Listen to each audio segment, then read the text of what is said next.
ونشهد أن سيدنا وسندنا وحبيبنا ومولانا محمدا عبده ورسوله الذي أرسله بالحق بشيرا ونذيرا وداعيا إلى الله بإذنه وسراجا منيرا وقد قال الله تبارك وتعالى في كلامه المجيد وفرقانه الحميد أعوذ بالله من الشيطان الرجيم بسم الله الرحمن الرحيم إن الله وملائكته يصلون على النبي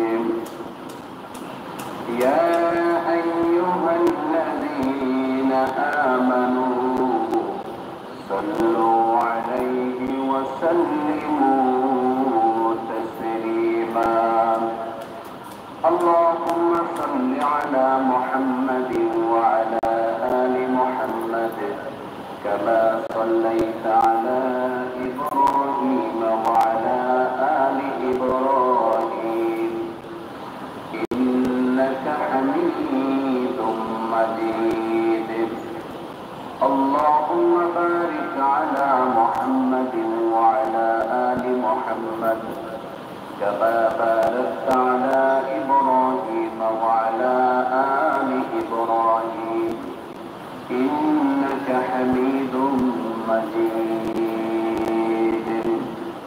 উপস্থিত সম্মানিত মুসল্লিয়ান কেরাম, মহান আল্লাহ তাআলার দরবারে অসংখ্য অগণিত শুকর আদায় করছি যে মহান আল্লাহ তাআলা আমাদেরকে পবিত্র জুমার নামাজ আদায়ের জন্য আল্লাহ তাআলার ঘর মসজিদের মধ্যে আসার বসার তৌফিক দান করেছেন। এজন্য সকল দিন থেকে শুকর আদায় করে বলি আলহামদুলিল্লাহ। হযরত ইব্রাহিম আলাইহিস সালাতু ওয়াস সালাম তিনি হচ্ছেন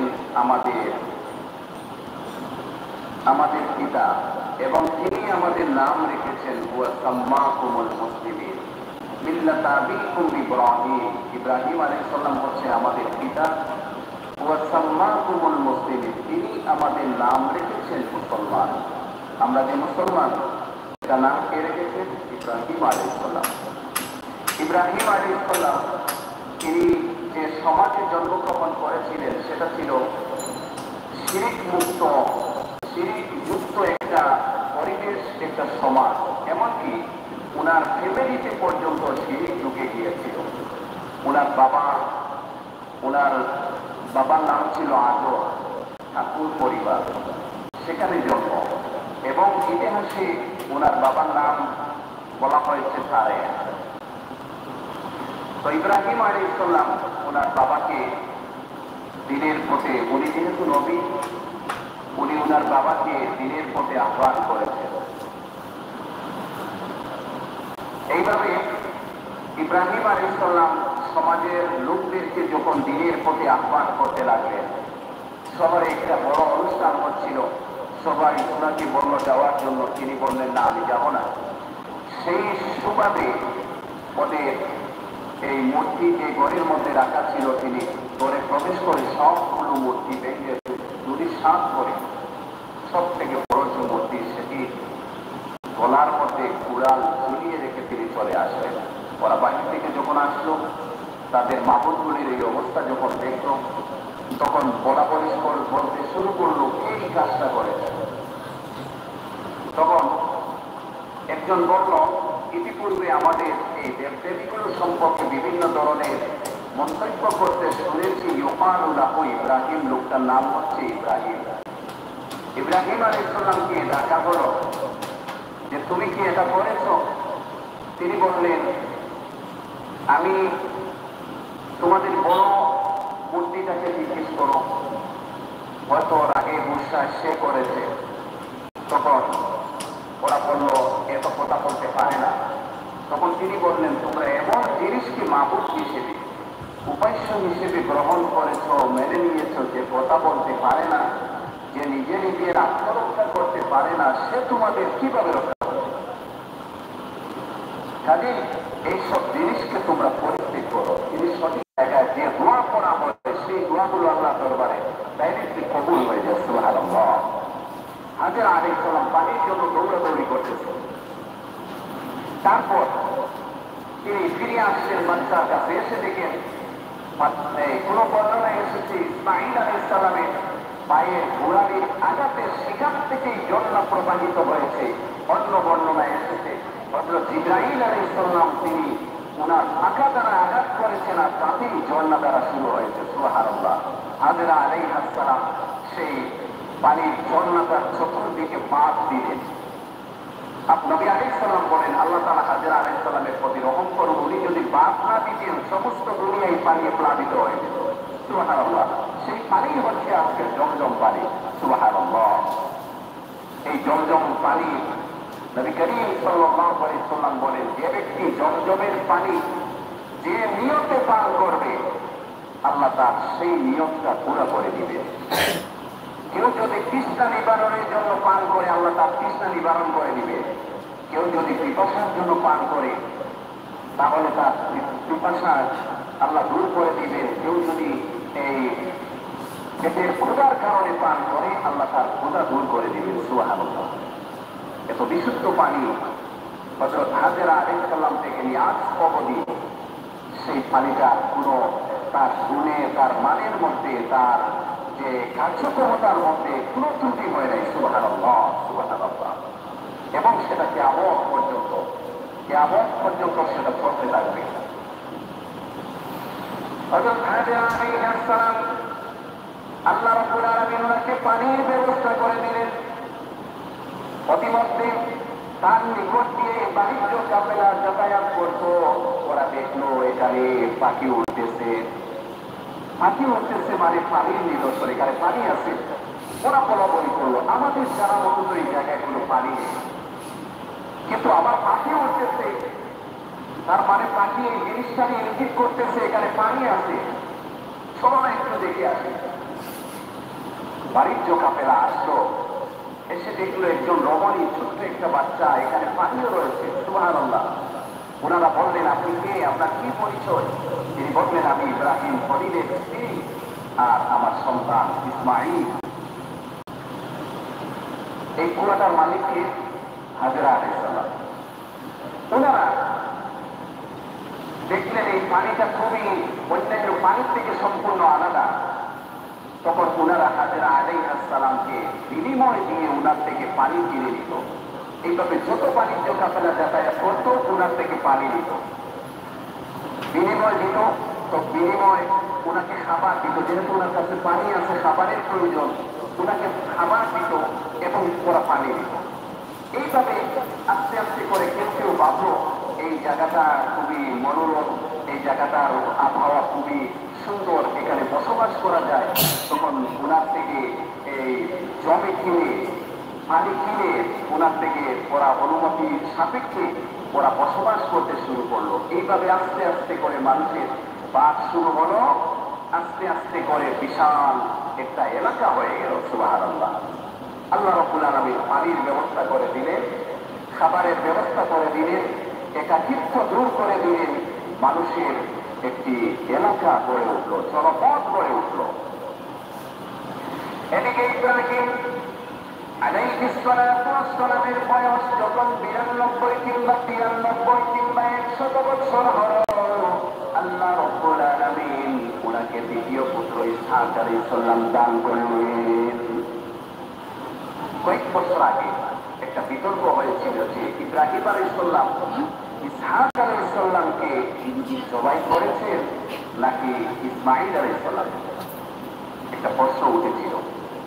আর এই প্রশ্নটা তুলেছিল একজন হিন্দু যুবক, বাইতুল মুকাররমের তখন খতিব ছিলেন প্রফেসর সালাউদ্দিন। ওনাকে প্রশ্ন করেছিল সাংবাদিক যে এই প্রশ্নের সমাধানটা আপনি দিন, বিতর্কের সমাধান। তখন উনি বলেছিলেন যে আমি ছোটবেলা থেকে শুনে আসতেছি যে ইব্রাহিম আলাইহিসসালামকে আল্লাহ তাআলা ইব্রাহিম আলাইহিসসালাম কুরবানি করেছিলেন। উনি এত বড় একটা জায়গার সঠিক, এত বড় একজন আলিম হওয়া সত্ত্বেও এরকম উত্তর দিয়েছিলেন। কিন্তু আল্লাহ তাআলা ইব্রাহিম আলাইহিসসালামকে যখন কুরবানির হুকুম করেছিলেন, ইসমাঈল আলাইহিসসালামকেই কুরবানি করেছিলেন। কুরআন হাদিসে তার অসংখ্য প্রমাণ রয়েছে। তিনি সেই প্রমাণগুলোর দিকে না গিয়ে বলতেছেন আমি ছোটবেলা থেকে শুনে আসতেছি। আল্লাহ রাব্বুল আলামিন হযরত সাইয়্যিদিনা ইব্রাহিম আলাইহিসসালামকে স্বপ্নের মাধ্যমে দেখালেন যে তুমি আমার নামে কুরবানি করো। পরদিন তিনি 100 উট কুরবানি করলেন। আবার দ্বিতীয় দিন স্বপ্নে দেখলেন আবার 100 উট কুরবানি করলেন। তৃতীয় দিন আল্লাহ নির্দেশ করলেন আমার রাস্তায় তুমি তোমার প্রিয় জিনিস কুরবানি করো। এবার তিনি চিন্তা করলেন 2 দিন স্বপ্নে দেখলাম 200 100 করে 200 উট কুরবানি করলাম। আল্লাহ বলতেছেন তুমি তোমার প্রিয় জিনিসকে কুরবানি করো। এই দুনিয়ায় আমার সব থেকে প্রিয় জিনিস মহব্বতের জিনিস হচ্ছে আমার কলিজার ইসমাঈল। ইব্রাহিম আলাইহিসসালাম বাইতুল মুকদ্দিস থেকে ফিলিস্তিন থেকে তিনি মক্কায় চলে আসলেন। এসে দেখলেন অনেকগুলো ঘর জনপদ গড়ে উঠেছে। কোনটা ইসমাঈলের ঘর তিনি ছিলেন না। লোকদের জিজ্ঞেস করেন ইসমাঈলের ঘর কোনটা? লোকেরা দেখিয়ে দিল ওইটার মধ্যে ইসমাঈলের ঘর। তিনি গিয়ে ডাক দিলেন বাবা ইসমাঈল। ইসমাঈল আলাইহিসসালাম বাহিরে আসলেন। এসে দেখলেন একজন মুরব্বী লোক, মাথায় পাগড়ি, গায়ের মধ্যে জামা, মুখের মধ্যে দাড়ি। কিন্তু এই লোকটা কে হতে পারেন? ইসমাঈল আলাইহিসসালাম চিন্তায় পড়ে গেলেন। আবার তিনি লক্ষ্য করে দেখলেন উনার গায়ের মধ্যে একটা জামা আর উনাদের ঘরের মধ্যে একটা জামা। সেই 2 জামার মধ্যে অনেকটা পার্থক্য মিল রয়েছে। উনি এও লক্ষ্য করেছেন ঘরের মধ্যে যে জামা, সেই জামাটা ধরে অনেকক্ষণ পর্যন্ত অনেকদিন ওনার মাকে কান্নাকাটি করতে দেখেছেন। অনেকদিন ওনার মাকে সেই জামার গান নিতে দেখেছেন। এই জামা ধরে কান্নাকাটি করতে দেখেছেন। এইসব দেখতে দেখতে একদিন জিজ্ঞেস করলেন মা এই জামাটা কার আর আপনি কাঁদতেছেন তার কারণ বা কি? তখন মা জবাব দিয়েছিলেন এই জামাটা হচ্ছে তোমার পিতা খলিলুল্লাহ আল্লাহর পয়গম্বর হযরত ইব্রাহিম আলাইহিস সালামের। তখন ইসমাঈল আলাইহিস সালাম এই সমস্ত বিষয়গুলো যখন স্মৃতিচারণ করলেন তিনি নিশ্চিন্ত হয়ে গেলেন উনি হচ্ছেন আমার বাবা। বাবাকে জড়িয়ে ধরলেন, উনিও ছেলেকে জড়িয়ে ধরলেন। ছেলে এবং সন্তান অনেকক্ষণ কান্নাকাটি করলেন। ঘরে গেলেন, হাজেরা আলাইহিস সালামের সাথে সাক্ষাৎ করলেন আর বললেন যে ছেলেকে নিয়ে এক জায়গায় বেড়াইতে যাব, একটু সুন্দর করে ওকে সাজিয়ে দাও। ঘর থেকে বাহির হয়ে যখন মিনা প্রান্তরে চলে আসেন, রাস্তার মধ্যে শয়তান এসে হাজেরা আলাইহিস সালামকে বলতেছে জানো তোমার ছেলেকে নিয়ে কোথায় যাচ্ছে? উনি নিয়ে কুরবানি করার জন্য যাচ্ছেন। বারবার বলতেছে, উনি বিশ্বাস করেন না। আমি এসব বিশ্বাস করি না, কারণ ওই বাবা তার সন্তানকে অনেক মহব্বত করেন, তাকে নিজ হাতে কুরবানি করতে পারেন না। তারপর শয়তান বলে আল্লাহ আদেশ করেছেন, আল্লাহ আদেশ করেছেন, এটা যদি আমি আগে জানতাম আরো সুন্দর করে সাজিয়ে দিতাম। শয়তান দেখলো এখানে কাজ হবে না, আসলো ইসমাঈল আলাইহিস সালামের কাছে। উনার বয়স 10 থেকে 13 বছর। এসে বলল তুমি যে যাচ্ছ বাবার সাথে, বাবা কোথায় নিয়ে যাচ্ছেন জানো? তোমাকে কুরবানি করার জন্য। আমি বিশ্বাস করি না, আমার বাবা আমাকে অনেক মহব্বত করে। তারপর শয়তান যখন কোনো অবস্থাতেই দেখতেছে হচ্ছে না, বলতেছে আল্লাহ আদেশ করেছেন, আল্লাহ আদেশ করেছেন, তাহলে তো আমি রাজি। ইব্রাহিম আলাইহিস সালামকে অস্ত্রপাতে কাজ হয় না। এবার ইব্রাহিম আলাইহিস সালাম সন্তানকে বলেন فلما بلغ معه السعي قال يا بني إني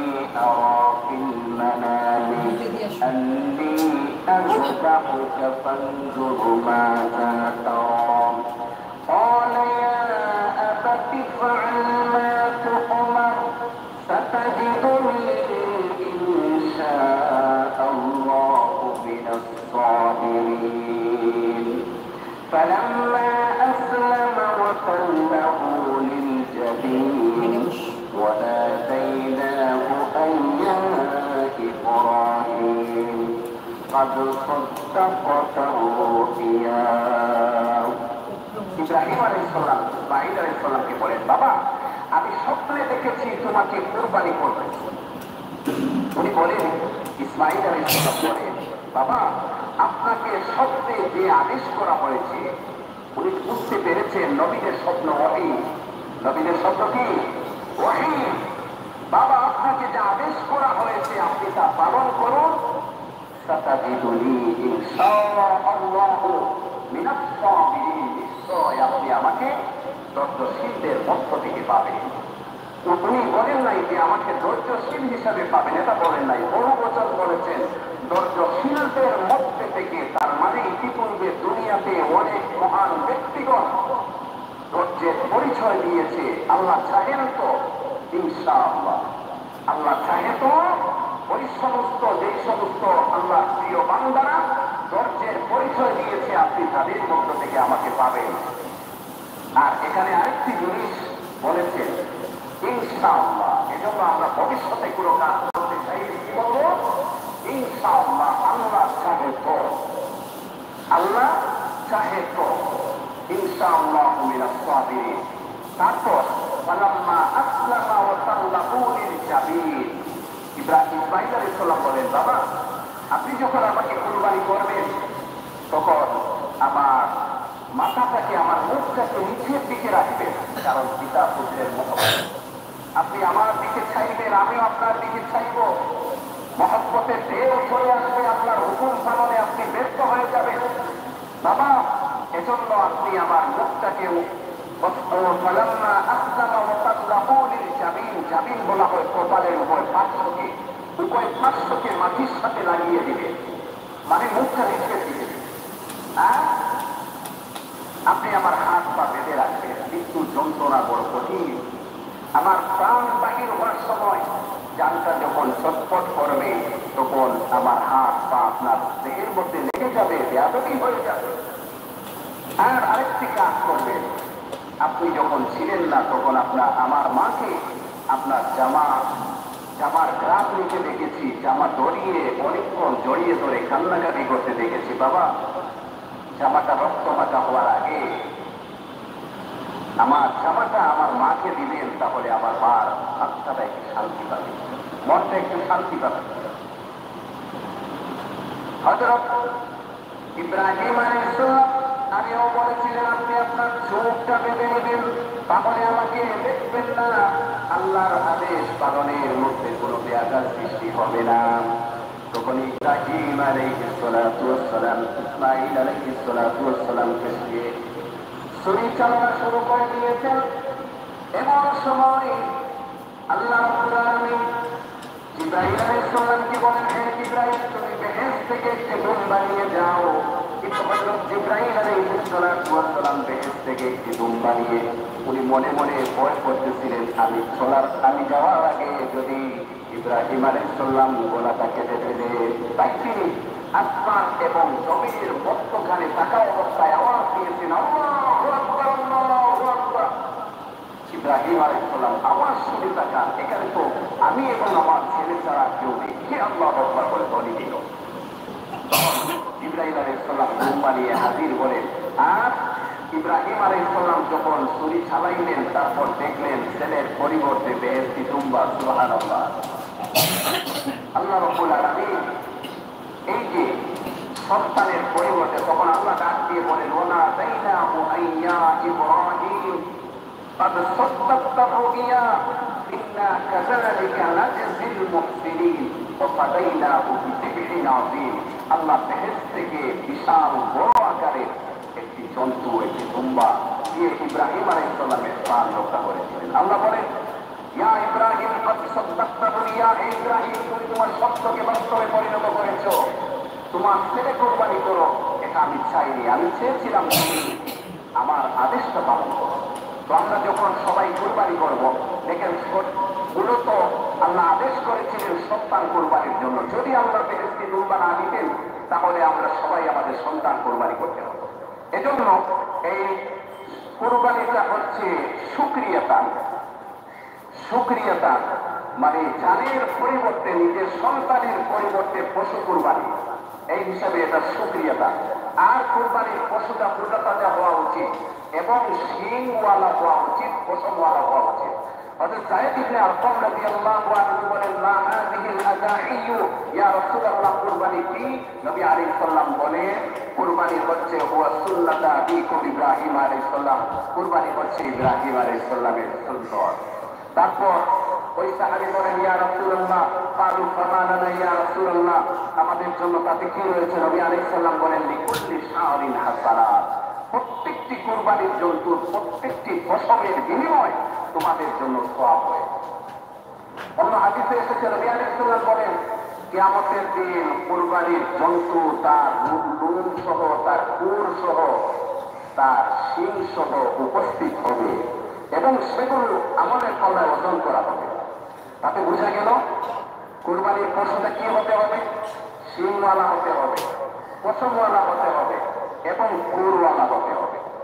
আচ্ছা, যদি শিংওয়ালা হওয়া উত্তম, যদি কোনো পশুর জন্মগতভাবে শিংটা বড় হয় নাই, শিং উঠে নাই, অথবা কোনো কারণে ভেঙে গেছে, কিন্তু সেটা কানা নয়, সেটা গোড়া নয়, লেজ কাটা নয়, এমন পশু দ্বারা কুরবানি হবে। তবে উত্তম হচ্ছে শিংওয়ালা। তারপর কুরবানির উদ্দেশ্য হতে হবে একমাত্র, আল্লাহ তাআলা বলেন, লা ইয়ানালুল্লাহু লুহুমুহা ওয়ালা দিমাউহা ওয়ালাকিন ইয়ানালুহুত তাকওয়া মিনহু, আল্লাহর কাছে কুরবানির রক্ত গোশত কিছু পৌঁছে না, পড়তে তোমাদের অন্তর, তোমাদের তাকওয়া, তোমাদের ঈমান, তোমাদের নিয়ত। এজন্য কুরবানি হতে হবে একমাত্র আল্লাহ পাকের জন্য এবং আল্লাহ পাকের সন্তুষ্টি অর্জনের জন্য। তাতে লোক দেখানোর কোনো অবকাশ থাকবে না, তাতে মানুষ দেখানোর কোনো অবকাশ যেন না থাকে। এবং কুরবানি হাদিস শরীফে নবী আলাইহিস সালাম বলেন, কুরবানির জন্তুর রক্ত জমিনে পৌঁছার আগেই সেটা আল্লাহর দরবারে কবুল হয়ে যায়। অন্য হাদিসে এসেছে নবী আলাইহিস সালাম বলেন, কুরবানির পশুর রক্ত জমিনে পড়ার সাথে সাথে আল্লাহ কুরবানি দাতা পিছনের সমস্ত জিন্দেগীর গুনাহ মাফ করে দেন। অন্য হাদিসে এসেছে, কুরবানির পশুর প্রতিটি রক্তের বিনিময়, উঠার বিনিময় আল্লাহ তাকে সওয়াব দান করবে। এজন্য কুরবানিটা হতে হবে একমাত্র আল্লাহ তাআলার রেজামন্দির জন্য, আল্লাহ পাকের সন্তুষ্টির জন্য। এবং যে ব্যক্তির উপর কুরবানি ওয়াজিব, যে ব্যক্তি সাহেবের হিসাবের অধিকারী, নিসাব পরিমাণ মালের মালিক, তার জন্য কুরবানি তার উপর ওয়াজিব।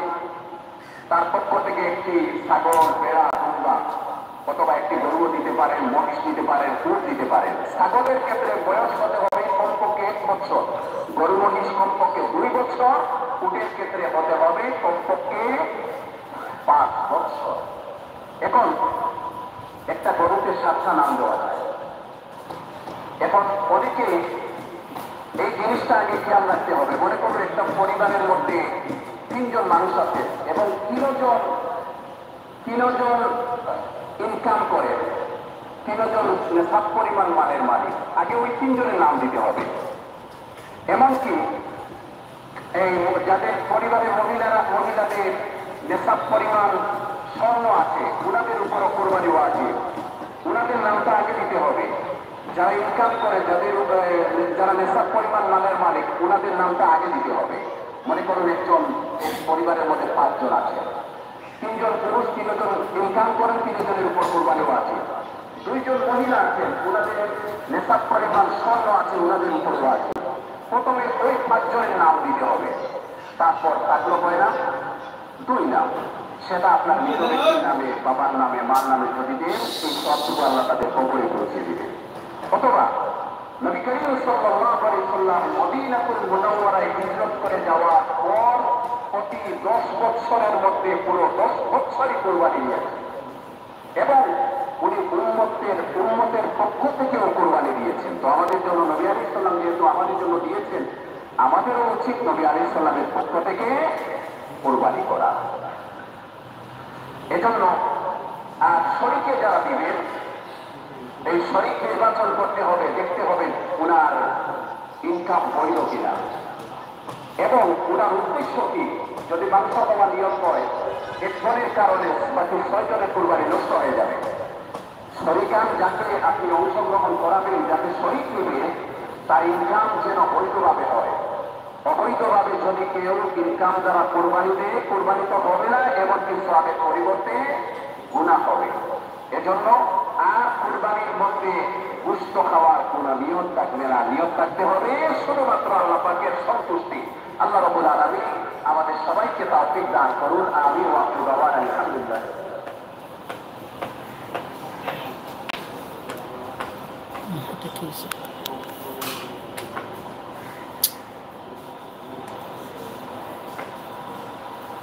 কে ধরছে?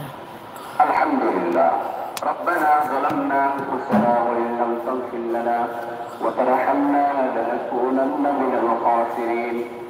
ربنا فاغفر لنا ذنوبنا وكفر عنا سيئاتنا وتوفنا مع الأبرار. رب العالمين أي الله আমরা সমস্ত জিন্দেগি গুনাহ করে মাফ করুন। আয় আল্লাহ, তুমি নিয়তের পর থেকে নিয়ত করোনা গুনাহ করছি, সগীরা কবিরা জাহিরা বাতিরা শিরক বেদাত तमाम জিন্দেগির গুনাহ রূপে লজ্জিত হইয়া তওবা করলাম। আল্লাহ মেহেরবানি করে মাফ ফরমাও।